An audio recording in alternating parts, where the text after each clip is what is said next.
Assalamualaikum warahmatullahi wabarakatuh. Alhamdulillahirabbil alamin wa bi nasta'inu ala umuri dunya waddin. Assalatu wassalamu ala asrafil anbiya'i wal mursalin wa ala alihi wa ashabi ajma'in, amma ba'du. Thayyib, ahlan wa sahlan wa marhaban bikum jami'an, segenap santri kelas 11 KMI Putra yang Ustadz banggakan dan yang Ustadz muliakan. Alhamdulillah, di kesempatan kali ini kita bisa bertemu kembali dalam rangka mempelajari mata pelajaran Al-Hadis walaupun masih melalui online. Di pertemuan sebelumnya kita sudah membahas tentang hadis nomor 181, kemudian juga kita sudah masuk ke faidah-faidahnya, begitu pula mufradatnya, tetapi sampai di faidah yang kelima. Di kesempatan kali ini kita lanjutkan di faidah ke-6 sampai faidah yang terakhir, yaitu di faidah ke-13. Hadisnya masih sama, terkait dengan zakat. Ya, di sini disebutkan ada beberapa dari kalangan sahabat yang orang mengira atau sahabat lain mengira tidak mau memberikan zakat, padahal Nabi SAW memberikan penafsiran atau memberikan penjelasan yang lain. Di antaranya sahabat Khalid bin Walid dan paman beliau sendiri, yaitu Al-Abbas ibn Abdul Muttalib radhiyallahu anhu. Kita masuk ke materi. Faidah yang ke-6, istihdharu miqdari ni'matillahi 'alal 'abdi.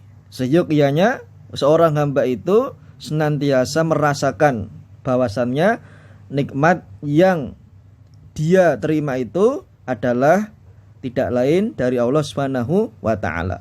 Bukan karena usahanya, bukan karena kecerdasannya, atau bukan karena amalannya, tapi karena semata Allah Subhanahu wa ta'ala.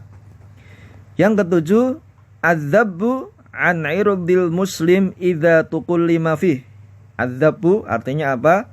Menjaga, membela kehormatan seorang muslim apabila ada orang yang mengata-ngatakan, ada orang yang menggibah, ada orang yang memberitahu kepada orang lain tentang ahwal orang tersebut, tetapi yang sebetulnya belum terbukti. Nah, maka di sini ada semacam syariat untuk menjaga kehormatan seorang muslim dengan saudara muslim yang lain.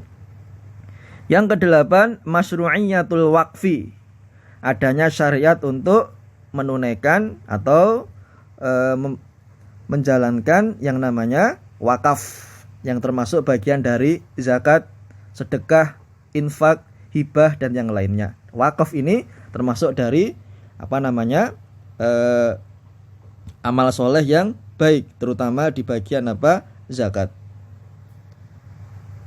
Kemudian yang ke-9, annal waqfa yakunu fil umuril mankulah khilafan liman hasaraha bima yabqa minal bunyan wa nahwihi. Wakaf itu seyogyanya berlaku di barang-barang atau benda-benda yang dapat dipindahkan. Berbeda dengan para ulama yang berpendapat seyogyanya wakaf itu bukanlah dari benda yang dapat dipindahkan. Misalnya apa? Bangunan dan yang semisalnya, masjid, sekolah, tanah, dan yang lainnya. Tapi diperbolehkan keluar dari perbedaan ikhtilaf ulama.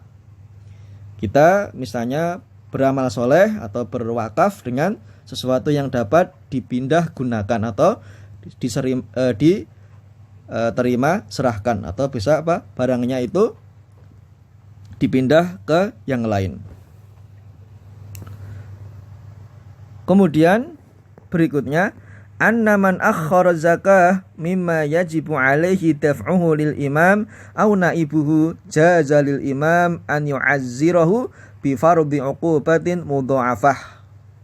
Bagi orang yang sengaja mengakhirkan pembayaran zakat yang memang sudah menjadi kewajibannya, maka bagi seorang imam, pemimpin atau wakilnya, kalau di kita misalnya pemerintah, presiden atau wakilnya, atau misalnya menteri keagamaannya, diperbolehkan untuk memberikan semacam peringatan keras atau bahkan hukuman yang berlipat ganda bagi orang tersebut. Dengan syarat apa? Dia tahu itu kewajiban zakat, sudah waktunya, tapi dia sengaja atau mengakhirkan pengeluaran zakatnya, ditunda-tunda. Itu bagi seorang pemimpin boleh untuk memberikan teguran keras. Berikutnya, jawazu sadadil mar'i lidainin wajibin ala ghairihi. Diperbolehkan bagi seseorang untuk melunasi hutang bagi yang bersangkutan kepada orang yang lain. Maksudnya apa? Boleh dalam hal ini apa? Diwakilkan. Untuk apa? Melunasi hutang orang yang sudah meminjamnya. Berikutnya, annal imama idza tasarrafa bi tasarrufin lam yakun maqbulan inda ra'iyatihi jazalahu an yubayyina sabab tasarrufihi dzalik.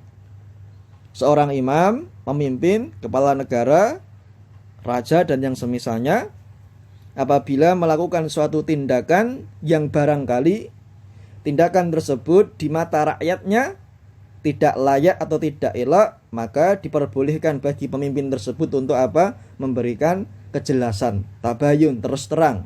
Kenapa dia melakukan hal tersebut? Tentunya hal itu tidak lain tujuannya untuk maslahat untuk rakyatnya, bukan karena apa? Kepentingan pribadi dari pemimpin tersebut. Yang terakhir, masru'iyatu mura'atil qarabah. Adanya syariat untuk memperhatikan urusan apa? Kekeluargaan, urusan kerabat. Tayyib. Sudah selesai materi kita terkait dengan faidah di hadis yang ke-181. Kita melanjutkan untuk membaca matan hadis yang lumayan panjang ini, nomor hadis yang ke-182. Nanti insyaallah penjelasannya, mufradatnya, faidah-faidahnya akan kita bahas di pertemuan berikutnya. Tapi kita ambil faidah dengan membaca terlebih dahulu. Nanti silahkan kalian simak dan perhatikan penjelasan yang ada di dalam video Ustadz.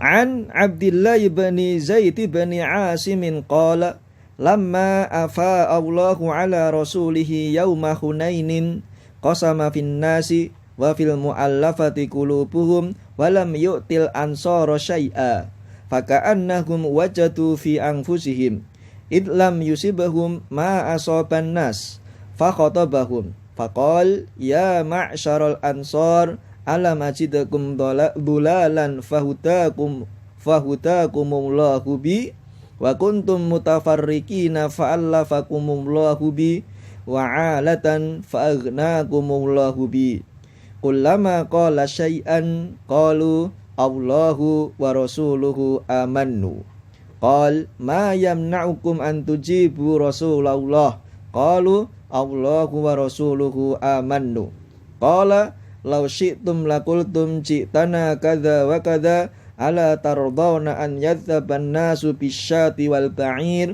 wa tadhabuna bi rasulillahi ila rihalikum laulal hijratu lakuntu amron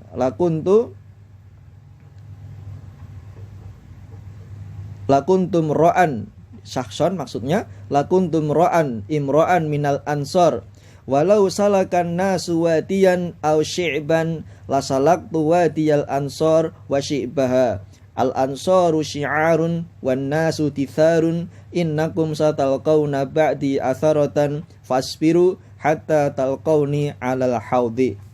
Thayyib, itu tadi matan terkait dengan hadis yang baru, hadis nomor ke-182. Thayyib, sudah selesai materi kita. Nanti silahkan kalian simak lagi, diperhatikan apa yang telah Ustadz sampaikan dengan baik, terutama terkait dengan faidah-faidah penting yang terdapat di dalam hadis nomor 181 ya. Baik.